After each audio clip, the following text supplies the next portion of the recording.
Gara di solidarietà vinta dal pubblico del Palamoncada di Porto Empedocle, che ieri ha fatto registrare il sold out.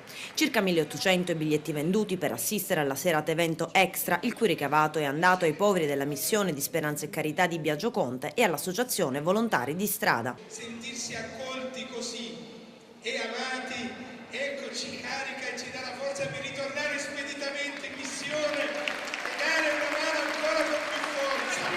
Grazie.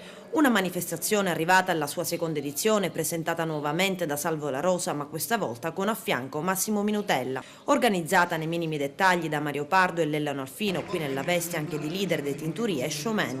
Non smetteremo mai di dire che dobbiamo trattare bene la nostra terra. Non lo smetterò mai di dire.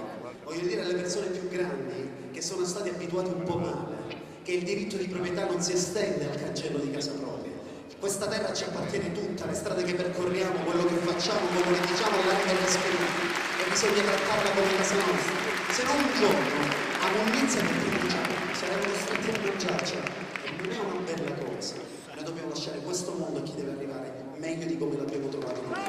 Lo scorso anno il ricavato è andato agli immigrati, quest'anno è stato sì consegnato un riconoscimento alla Marina Militare, ma come detto il ricavato è andato ai poveri.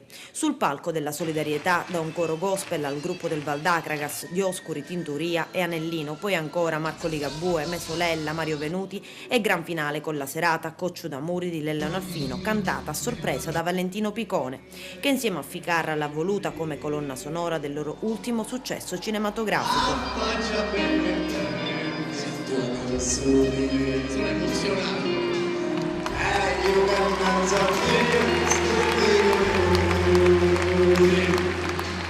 Le belli sono dolci, se come una pace, io voglio stare per la via.